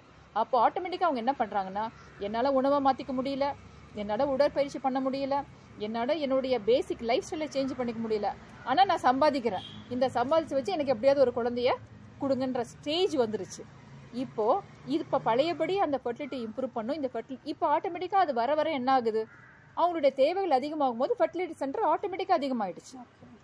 ஸோ இப்போ அதில் போய் செலவு பண்ணுறதுக்கு பதிலாக நம்மளோட உணவு முறைகளை மாற்றிக்கிட்டு ப்ராப்பரான எக்ஸசைஸ் பண்ணி உடம்பு ஃபிட்டாக ஐடியல் பாடி வெயிட்னு சொல்கிறோம் இல்லைங்களா, ஒருத்தர் இவ்வளோ ஹைட்டுக்கு இவ்வளோ வெயிட் தான் இருக்கணுன்றது ideal body weight, body mass index, அதை கரெக்டாக மெயின்டைன் பண்ணாங்கனாவே ஹார்மோன் இம்பேலன்ஸ் இருக்காது. அந்த ஹார்மோன் இம்பேலன்ஸ் இல்லாத அனைத்து பெண்களும் இப்போவும் அந்த கல்யாணம் ஆன 1 மாதம் 2 மாதத்தில் கன்சீவ் ஆகிடுறாங்க. இது நடக்குது. ஸோ இதுக்கான ப்ராப்பர் எஜுகேஷன் சிஸ்டம் கொண்டு வந்து இந்த உணவு முறையை மாற்றி அவங்க லைஃப் ஸ்டைலை மாற்றினா மட்டும்தான் இந்த பிசிஓடியை குறைக்க முடியும். பிசிஓடி குறைஞ்சாதான் உங்களுக்கு உடல் பருமன் குறையும். உடல் பருமன் குறையும் போது தான் ஃபர்டிலிட்டி இம்ப்ரூவ் ஆகும். அப்போ தான் இந்த ஃபர்டிலிட்டி சென்டருக்கான அந்த தேவைகள் குறையும். அது மட்டும் கிடையாது, ஸ்ட்ரெஸ்டு லைஃப். இப்போ லேட் நைட் ஸ்லீப், எல்லாரும் பார்த்தீங்கன்னா ஒர்க் ஃப்ரம் ஹோம் வச்சிடுறாங்க, நைட் டியூட்டி நைட் ஷிஃப்ட் பார்க்குறாங்க. இந்த மாதிரி இருக்கும்போது இந்த ஹார்மோன் இம்பேலன்ஸ் வர்றதுக்கு இது ஒரு முக்கியமான காரணம். நார்மலாக நமக்கு ஹார்மோன்ஸ் காலையில் 5 to 6 தான் எல்லா ஹார்மோன்ஸும் ஆக்டிவாக இருக்கும். ஆனால் நம்ம 5 to 6 என்ன பண்ணுறோம், எல்லாரும் தூங்குறோம். அப்போ ஆக்டிவாக இருந்த ஹார்மோன் என்ன பிரயோஜனமும் இல்லாமல் போயிடுச்சு இல்லைங்களா. அது நமக்கு பயன்பாட்டுக்கு வராமல் போகிறதுனால குழந்தைன்ற பிரச்சனை இப்போ காமன் ஆயிடுச்சு. So early to bed early to rise, இந்த கான்செப்டை கண்டிப்பாக அவங்க கொண்டு வரணும். கொண்டு வந்தால் மட்டும்தான் இந்த ஃபர்டிலிட்டி திருப்பி ரீஇன்ஸ்டியூட் பண்ண முடியும். அதர்வைஸ் இனி வரும் காலங்களில் செயற்கையாக குழந்தைய இப்போ ஐவிஎஃப் தான் வந்துருச்சு, ஐவிஎஃப் வந்துருச்சு, இக்ஸி வந்துருச்சு, இந்த மாதிரி நிறைய மேனேஜ்மெண்ட் வந்துருச்சு. ஸோ இந்த மாதிரியான சூழ்நிலைகள் ஐவிஎஃப்லேயுமே வந்து குழந்தை பெற்றுக்க முடியாத ஸ்டேஜ் எல்லாம் இருக்குது. இதுக்கு உணவு முறையும் பழக்க வழக்க முறைகளும் அவங்களுடைய பேசிக் பாடி கண்டிஷனும் தான் காரணமே தவிர நம்ம இப்போ இருக்கிற சூழ்நிலைகள் காரணம் கிடையாது. ஸோ இண்டிவிஜுவலாக ஒரு மனுஷங்களும் ஒரு பெண்களும் இதை சிந்திச்சு இன்னைக்கு நம்ம இதை எங்கேருந்து ஸ்டார்ட் பண்ணணும், ஏஜ் அட்டன் பண்ணதுலேருந்து ஸ்டார்ட் பண்ணணும். அப்போ தான் அவங்களுக்கு அந்த ப்ராப்ளம் இல்லாமல் அவங்க போய் மேரேஜ் பண்ணிக்கிற ஏஜில் ப்ராப்பரான பாடி வெயிட்லையும் உணவு முறையும் ஃபாலோ பண்ணும்போது ஃபர்டிலிட்டின்ற ஒரு இஷ்யூ வராமல் போகும். ஓகே, இதை மாற்றியே ஆகணும் கண்டிப்பாக. Okay okay ma'am. இப்போ சமீபத்தில் பார்த்தீங்கன்னா கேன்சர் வந்து அதிகமாக நிறைய பேருக்கு வரதை வந்து நம்ம காதுபட கேட்டுகிட்டே இருக்கோம். முன்னாடி எங்கேயோ ஒருத்தருக்கு கேன்சர்னு சொல்லுவாங்க, அது பெருசாக தெரியாமல் இருந்தது. இப்போ என் பக்கத்தில் இருக்கிறவங்க, எதிர்த்து வீட்டில் இருக்கிறவங்க ரொம்ப பரவலாக பேசப்படுது இல்லைங்களா, பரவலாக நடக்குது இல்லைங்களா. அதுவும் முன்னாடி கேன்சர் வந்துட்டா க்யூரே பண்ண முடியாதுன்ற ஒரு ஸ்டேஜ் இருந்தது. இப்போ அதுக்கு ட்ரீட்மெண்ட் இருக்குன்ற மாதிரி ஒரு சிலர் சைடில் இருந்து பேசுகிறதும், ஒரு சிலர் சைடில் என்ன பண்ணாலுமே நம்மளால் அதுலேருந்து ரெக்கவர் ஆக முடியாதுன்னு ஒன்று இருக்கு இல்லைங்களா. அது நம்ம எப்படி எடுத்துக்கலாம் மேம்? பெண்களை பொறுத்த வரைக்கும் நம்ம நாட்டில் காமனாக பார்க்குறது 2 கேன்சர். ஒன்று மார்பக புற்றுநோய், இன்னொன்று வந்து கர்ப்பவாய் புற்றுநோய், சர்வைக்கல் கேன்சர்னு சொல்கிறோம். இந்த 2 கேன்சரும் என்னதான் அட்வான்ஸ்டான ட்ரீட்மெண்ட் வந்திருந்தாலும் அது வந்து என்ன பொறுத்த வரைக்கும் உயிர்கொல்லி நோய் தான். சரிங்களா. இந்த மார்பக புற்றுநோய் வர்றதுக்கு முக்கியமான காரணமாக பார்க்கப்படுறது வந்து பார்த்தீங்கன்னா ஒபீஸாக இருக்காங்க இல்லையா, கொஞ்சம் குண்டா இருக்கும் போது ஹார்மோன் இம்பேலன்ஸ் ஏற்படுறதும், கருத்தரிக்காமல் இருக்க பெண்கள், தட் இஸ் நல்லி பேரஸ்ன்னு சொல்லுவாங்க, அவங்களுக்கு குழந்தை இல்லாமல் இருக்காங்க இல்லையா, அவங்களுக்கும் குழந்தை இருந்தும் பால் ஊட்டாமல் இருக்காங்க பாருங்க, அந்த மாதிரியான பெண்களுக்கும் இந்த மார்பக புற்றுநோய் ரொம்ப காமனாக வர்றதை நம்ம பார்க்குறோம். ஸோ இப்போ குண்டா இருக்கிறதுக்கு நம்ம உணவு முறையை சொன்னோம், இது வரைக்கும் இதை ஃபாலோ பண்ணிக்கணும். அடுத்தது வந்து கருத்தரிக்காமல் இருக்கவங்க, இப்போ இதை நீங்கள் சரியாக உணவு முறை பார்த்தா ஆட்டோமேட்டிக்காக கருத்தரித்தல் வரப்போகுது. இப்போ நிறைய ஒர்க்கிங் லேடிஸ்ன்றனால they avoid breast feeding. Okay, ஏதோ 1 மாதம் 2 மாதம் கொடுக்குறாங்களா, அப்புறம் குழந்தைய கொண்டு போய் அம்மா வீட்டில் விட்டுட்டு வந்து அவங்க ஒர்க்கை பார்க்க ஆரம்பிச்சிடுறாங்க. ஸோ சரியான முறையில் பால் ஊட்டணும். இது ஒரு பக்கம் இது வந்து ப்ரிவென்ஷன். இதெல்லாம் நம்ம கரெக்டாக ஃபாலோ பண்ணோம்னா நமக்கு மார்பக புற்றுநோய் வராமல் தடுக்கிறதுக்கு ஹெல்ப் பண்ணும். இப்ப ஃபேமிலியில அடுத்தது வந்து ஸ்கிரீனிங். எப்படி நமக்கு வந்து வந்தா முன்னாடி ஸ்டேஜ்ல நம்ம கண்டுபிடிக்கிறது, அது ரொம்ப முக்கியம். மார்பக புற்றுநோய் இருக்கா இல்லையான்ற ஒரு அவேர்னஸ் கண்டிப்பா நமக்கு எல்லா பெண்களுக்கும் இருக்கணும். காமனா பாத்தீங்கன்னா ஒரு 35ல இருந்து 40 வயசுக்கு மேல இருக்கிற பெண்களுக்கு செல்ஃப் பிரஸ்ட் எக்ஸாமினேஷன்ன்ற ஒரு விஷயத்த நாங்க கத்து கொடுக்குறோம். அதாவது அவங்களே வந்து குளிக்கும் போதோ இல்ல பெட்ல இருக்கும் போதோ பிரஸ்ட்டை எப்படி பால்பேட் பண்ணி பாத்துக்கணும், அப்படி ஏதாவது சந்தேகம் இருந்தா உடனே மகளிர் மருத்துவரை அணுகணுன்றதை நாங்க சொல்லி கொடுக்குறோம். அது இல்லாம நிறைய பிரஸ்ட் ஸ்கிரீனிங் ப்ரோக்ராம்ஸ் இருக்குது. கவர்மெண்ட் ஹாஸ்பிட்டலே நீங்க எடுத்துட்டீங்கன்னா நிறைய ஸ்கிரீனிங் கேம்ப்ஸ் இருக்குது. அதெல்லாம் பிரஸ்ட் எக்ஸாமினேஷன் பண்ணி நாங்க ஏர்லியரா கண்டுபிடிக்கிறோம். முன்னாடியே அந்த பிரஸ்ட் ஒரு சின்ன ஒரு முடிச்சு இருக்கிற அளவுக்கு நம்ம கண்டுபிடிச்சோம், கம்ப்ளீட்லி கியூரபிள். ஆனா இப்ப லாஸ்ட் வீக் கூட பாத்தீங்கன்னா ஒரு அம்மா வந்து ஒரு 80 இயர்ஸ் ஓல்ட் லேடி வர்றாங்க, இவ்வளவு பெரிய பிரஸ்ட் மாஸோட வர்றாங்க. ஏன்னா சொல்றதுக்கு அவங்க தயங்குறாங்க, இதுக்கான அவேர்னஸ் கிடையாது. மார்பகத்துல இருக்கிறத எப்படி போய் ஒருத்தர்கிட்ட சொல்றது, அது ஒரு அசிங்கமாவும் ஒரு கூச்சமாவும் நினைக்கிறாங்க. ஆனா இப்ப அதோட அவேர்னஸ் இப்ப நிறைய டெவலப் ஆயிட்டு வருது. இப்ப படிச்சவங்களாம் அந்த அளவுக்கு வர்றதில்ல, சின்ன விஷயம்னாலே உடனே வந்துடுறாங்க. ஏஜ்டா இருக்கவும் கொஞ்சம் ஹெசிடேட் பண்றாங்க. இதை சிறு வயதுல இருந்தே அவங்களுக்கான அவேர்னஸ் நம்ம கிரியேட் பண்ணி ப்ரிவென்ஷன் முறையும் அதே மாதிரி எப்படி ஈஸியா ஏர்லியா கண்டுபிடிக்கணுன்ற அந்த செல்ஃப் பிரஸ்ட் எக்ஸாமினேஷன் அவங்களுக்கு கத்து கொடுத்துட்டோம்னா அதை பேஸ் பண்ணி அவங்க கொஞ்சம் முன்கூட்டியே நம்ம கூட வரைய வாய்ப்புகளும் கம்ப்ளீட்டா குணப்படுத்தக்கூடிய விஷயங்களும் இருக்குது. இது மார்பக புற்றுநோயை பொறுத்து. கர்ப்பவாய் புற்றுநோய் தான் leading cause of death for females. இப்போ இது யாருக்கு வருதுன்னா ஓல்ட் ஏஜ், மெனோபாஸ் ரீச் பண்ணிடுறாங்க இல்லைங்களா, அவங்களுக்கு வருது. இதுக்கான இது ப்ரிவென்ஷன் ஆஸ்பெக்ட் பாத்தீங்கன்னா இது எதனால வருது கர்ப்பவாய் புற்றுநோய்னா நிறைய வெள்ளைப்படுதல், அடிக்கடி இன்ஃபெக்ஷன் ஆகிறதுனால ஹியூமன் பேப்பிலோமா வைரஸ் அப்படின்ற ஒரு வைரஸ் கிருமி மூலமா கர்ப்பவாயில புண்ணு ஏற்பட்டு அது அங்க இருக்கிற செல்ஸை வந்து கேன்சரா மாத்திடுது. ஹியூமன் பேப்பிலோமா வைரஸ்ன்னு சொல்றாங்க. இப்ப இதை தடுக்கிறதுக்கு இப்ப ரீசெண்டா நம்மளுடைய கவர்மெண்ட்ல இருந்தே அதுக்கு இனிஷியேட் பண்றாங்க. நாங்க பிரைவேட்ல நிறைய இன்ஜெக்ஷன் போடுறோம். 9ல இருந்து 13 வயசு குழந்தைகளுக்கு HPV வேக்சின் அவைலபிள், இப்ப தடுப்பூசி இருக்குது. அதை போட்டுட்டாங்கன்னா எதிர்காலத்துல வர்ற அந்த கர்ப்பவாய் புற்றுநோயை தடுக்கிறதுக்கான வாய்ப்புகள் உண்டு. அதே மாதிரி ரீப்ரடக்டிவ் ஏஜ் குரூப்ல, அதாவது இப்போ இந்த மாதிரி நம்ம ஒரு 25 இயர்ஸ் ஆஃப்டர் மேரேஜ் இருந்து மெனோபாஸ் ரீச் பண்றதுக்குள்ள உமன்ஸ்க்கு வந்து பாத்தீங்கன்னா அடிக்கடி இந்த வெள்ளைப்படுதல் இருக்குது, அரிப்பு சம்பந்தப்பட்ட பிரச்சனை, அடிவயிறு வலி, இந்த மாதிரி கர்ப்பப்பை சம்பந்தப்பட்ட கிருமிகள் இருக்கும்போது மருத்துவரை அணுகி அவங்க அதுக்கான ட்ரீட்மெண்ட் எடுத்துக்கணும். அதை கண்டுக்காம விட்டுட்டாங்கன்னா அதுக்கு அடுத்தடுத்து அந்த செல்ஸ்கள் மாறி கேன்சரா ஓல்ட் ஏஜ்ல வர்றதுக்கு வாய்ப்புகள் உண்டு. மூணாவதா வந்து பாத்தீங்கன்னா treatment of the partner also. இப்போ வந்து வெள்ளைப்படுதல்னு ஒருத்தங்க வராங்கன்னா அவங்கள வந்து ஃபீமேல்ஸை மட்டும் ட்ரீட் பண்ணக்கூடாது, பெண்களை மட்டும் ட்ரீட் பண்ணாமல் கூட ஹஸ்பண்டையும் சேர்த்து ட்ரீட் பண்ணுற அந்த ஒரு கான்செப்டை நாங்கள் யூஸ் பண்ணுறோம். ஸோ தட் கம்ப்ளீட் கியூர் 2 பேருக்கும் நடக்கணுன்றதை எதிர்பார்க்குறோம். லாஸ்ட்டாக வந்து ஸ்க்ரீனிங். ஸோ இது வருமா வராதா எப்படி நம்ம கண்டுபிடிக்கிறது, பிரெஸ்ட் ஸ்க்ரீனிங் மாதிரி வி ஹேவ் அ பேப்ஸ்மியர். கர்ப்பவாயிலிருந்து ஒரு சின்ன ஒரு ஜஸ்ட் டிஷ்யூ மாதிரி எடுத்து ஒரு ஸ்லைடில் வச்சு பார்த்தோன்னா அந்த செல்ஸில் என்ன மாற்றம் இருக்குதுன்னு பார்க்கறதுக்கு பேப்ஸ்மியர்ன்ற ஒரு டெஸ்ட் நாங்கள் வச்சிருக்கிறோம். அந்த பேப்ஸ்மியர் ஸ்க்ரீனிங் டெஸ்ட்டை 35 இயர்ஸ்க்கு மேலே இருக்கிற எல்லா பெண்களுமே ஃபேமிலி ஹிஸ்ட்ரி இருக்கா இல்லையான்றதை பொறுத்து மாறுபடும். இப்போ ஃபேமிலியாக இருக்குன்னா கேன்சர் இருக்குன்னா வருஷம் ஒரு தடவை ஸ்க்ரீன் பண்ணி பார்த்துக்கணும்.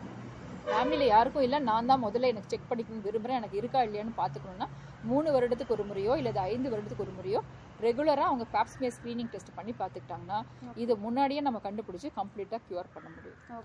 வயதான லேடிக்கு பீரியட் நின்று போச்சு அப்படின்னா முன்னாடியே இன்கேஸ் அவங்களுக்கு ஒரு வெள்ளைப்படுதலோ இல்லை ஸ்மெல், கவுச்சி வாடன்னு சொல்லுவாங்க, அந்த மாதிரி ஸ்மெல் ஏதாவது இருந்தாலோ இமீடியட்டாக அவங்க டாக்டர் அணுகுனாங்கன்னா அதை ஏர்லி ஸ்டேஜில் கண்டுபிடிச்சி கர்ப்பப்பையை ரிமூவ் பண்ணலாம். ஏன்னா இந்த கேன்சரை பொறுத்த வரைக்கும் ஈஸியாக எளிதில் பக்கத்திலே பரவிடும். ஒன்ஸ் பரவுற ஸ்டேஜ் போச்சுன்னா இந்த கர்ப்பவாய் புற்றுநோயை கம்ப்ளீட்டாக குணப்படுத்த முடியாது. கதிர்வீச்சு வச்சு டெம்பரவரியாக அவங்களோட லைஃப்பை வந்து சரி பண்ண முடியுமே தவிர கம்ப்ளீட் கியூர் கிடையாது. இந்த அவேர்னஸை பேப்ஸ்மியர் டெஸ்ட்டு, இந்த HPV vaccine 9 to 13 years of கேர்ள்ஸுக்கு இந்த அவேர்னஸை கண்டிப்பாக நம்ம ஏற்படுத்தணும். வயதான பெண்களுக்கு இந்த மாதிரி வெள்ளைப்படுதல் இருந்தால் கூச்சப்படாமல் நீங்கள் உடனே டாக்டர் வீட்டில் இருக்கவங்ககிட்ட சொல்லி டாக்டர்கிட்ட வந்துடணுன்ற அட்வைஸையும் நம்ம அவங்களுக்கு கண்டிப்பாக கொடுக்கணும். இப்போ இதெல்லாம் தாண்டி உணவே மருந்துன்ற மாதிரியான விஷயம் வந்து நம்ம சின்ன பிள்ளையிலேருந்தே ஸ்கூல்லேருந்து ரெகுலராக பார்த்துட்டே இருக்குமா. இப்போ எக்ஸாம்பிள் என்னையே எடுத்துக்கிட்டிங்கன்னா எனக்கு சின்னதாக ஒரு தலைவலியோ ஜுரமோ வந்தால் கூட நார்மலாக போய் ஒரு மெடிக்கலில் பார்க்குறதோ ஒரு டாக்டரை பார்க்குறதோ இந்த மாதிரியான ஆக்டிவிட்டிஸ் எனக்கு பிடிக்கிறது இல்லை, அதனால நான் பண்ணுறதில்ல. இதுக்கு என்ன பண்ணுறேன்னா நான் எனக்கு பக்கத்தில் இப்போ எனக்கு சளி பிடிச்சிருக்குன்னா பக்கத்தில் இருக்கிற சின்ன சின்ன இலைகளை வச்சு வீட்டில் கொடுக்கறத வச்சு சாப்பிட்டுட்டு இருக்கிறோம். இது வந்து இப்போ என்ன ஆகுது, மேக்சிமம் குழந்தை பிறந்ததுலேருந்தே தடுப்பூசியே போடாமல் ஒரு சில குழந்தைங்களெல்லாம் வச்சுட்டு இருக்காங்க இல்லைங்களா வீட்டிலேயே. அவங்களுக்குலாம் நம்ம என்ன சொல்லலாம்? இல்லை இது உணவு மட்டுமே போதுமானதா இருக்குமா? இல்லை இல்லை, உணவுன்றது ஒரு நமக்கு எதிர்ப்பு பொருளை உண்டு பண்ற ஒரு விஷயமா இருந்தாலும் நம்ம இருக்கிறது இந்தியன் கண்ட்ரி வந்து ஃபாரின் கண்ட்ரி கம்பேர் பண்ணுறது இன்ஃபெக்ஷஸ் டிசீசஸ் காமனா இருக்கிற ஒரு கண்ட்ரி. தட் இஸ் நோய் தொற்று ரொம்ப ஃப்ரீக்வெண்டா ஏற்படுறதுக்கான ஒரு வாய்ப்புகள் இருக்கிறதுனால நம்மளுடைய இம்யூனைசேஷன் ஷெட்யூல்லே இருக்குது. நம்மளுடைய நேஷனல் இம்யூனைசேஷன் ஷெட்யூல்லே வந்து இந்த மாதிரி நோய் வந்து அந்த நோயினால குழந்தையுடைய உயிருக்கோ இல்லை எதிர்காலத்தில் அவங்களுடைய ஃபியூச்சர் பாதிக்கப்படுறதுனால இம்யூனைசேஷன் ஷெட்யூல் வச்சிருக்காங்க. That is compulsory for all the children who is being born here. So கண்டிப்பாக கம்பல்சரியாக தடுப்பூசின்றது ஒரு நேஷனலைஸ்டு ப்ரோக்ராமாக மாற்றிட்டாங்க. அதனால யாரும் இப்போ தடுப்பூசி போடாமல் இருக்கிறதுக்கான வாய்ப்புகள் இருக்காது. அப்படி ஏதாவது இருந்தால் மலைவாழ் மக்கள் இல்ல ரொம்ப அடம் பிடிக்கிறவங்க இல்ல தேசத்துக்கு எதிரான சில கருத்துக்களை சொல்றாங்க பாத்தீங்களா, தடுப்பூசி போட்டா இந்த நோய் வரும், சில பேர் ஒரு சிலர் இன்னும் இருக்கிறாங்க தான். அவங்க எல்லாம் வந்து தடுப்பூசி ஃபார் எக்ஸாம்பிள் சித்தா ஹோமியோபதி சில ஒரு சில எல்லாரையும் சொல்ல நான் ஒரு சில டாக்டர்ஸ் வந்து பாத்தீங்கன்னா வீட்லயே தான் குழந்தை பெற்றுக்கணும், இயற்கையா நடக்கிற விஷயத்த ஏன் செயற்கையாக்குறீங்க, தடுப்பூசி என் குழந்தைக்கு தேவையில்லைன்னு என்கிட்டே ஒரு பேஷண்ட் வந்து சண்டை போட்டிருக்காங்க. ஸோ இந்த மாதிரியான ஒரு against the government against the people இருக்கிற கருத்துக்கள் ஒரு ஒருமித்த கருத்துக்களுக்கு நம்ம செவிசாய்க்க வேண்டிய அவசியம் கிடையாது. அதர்வைஸ் நம்ம கவர்மெண்ட்ல பிறந்த உடனே ஊசி போட்டுட்டு தான் குழந்தைய டிஸ்சார்ஜே பண்றோம். ஸோ இப்போ எல்லாமே இன்ஸ்டிடியூஷன் டெலிவரியாக மாற்றிட்டாங்க. கண்டிப்பாக அட்லீஸ்ட் ஒரு சப் சென்டர்லையோ இல்லை ஒரு ஆரம்ப சுகாதார நிலையத்திலையோ இல்லை ஒரு மருத்துவமனையிலையோ தான் பிரசவம் பார்க்கணுன்றது கட்டாயம் ஆயிடுச்சு. அப்படியே ஒரு வேளை வீட்லேயே அந்த குழந்தை பிறந்துட்டாலும் அங்கே இருக்கிற வில்லேஜ் ஹெல்த் நர்ஸ் போய் அந்த குழந்தைக்கு கண்டிப்பாக தடுப்பூசி போட்டுட்டு வரணுன்றது வந்து சட்டம் ஆயிடுச்சு. அதனால இனி அந்த மாதிரியான நோய்கள்ல இருந்து பெரிய அளவில் பாதிக்கும். இப்போ பார்த்தீங்கன்னா இப்போ வந்து பிசிஜி போலியோ இதெல்லாம் ஆல்மோஸ்ட் இல்லாமல் போயிடுச்சு. எல்லாமே வந்து நோய் இல்லாத ஸ்டேஜை ரீச் பண்ணுற ஸ்டேஜ் வந்துருச்சு நமக்கு. ஸோ அந்த மாதிரி ஒரு நோய்களை நம்மளால அழிக்க முடியுன்றது தான் நம்பிக்கை இருக்குது. அதனால இம்யூனைசேஷன்ன்றது இப்போ காமன் ஆயிடுச்சு. அதனால அதுல இருந்து வெளியே வர முடியாது, யாரும் போட்டுக்க முடியாதுன்னு சொல்ல முடியாது. Because it is a rule. நீ போட்டனா தான் உனக்கு அடுத்த ட்ரீட்மெண்ட் கிடைக்குன்ற மாதிரியான சுச்சுவேஷன் அமைஞ்சிருச்சு. இப்போ இவ்வளோ நேரம் நான் கேட்ட எல்லா கொஸ்டின்ஸ்க்கும் சிரிச்சுட்டே ரொம்ப அழகா பதில் சொல்லிட்டு இருந்தீங்க மேம். ரொம்ப நன்றி. உங்களோட நேரத்தை எங்களுக்காக ஸ்பெண்ட் பண்ணதுக்கும் ரொம்ப நன்றி. இந்த வாய்ப்பளித்த உங்களுக்கும் மேற்கொண்டு இதனால ஏற்படுற இந்த மக்களுக்கு ஏற்படுற நன்மைகளுக்கும் கண்டிப்பா நான் நன்றி சொல்லிக்கிறேன். நன்றி.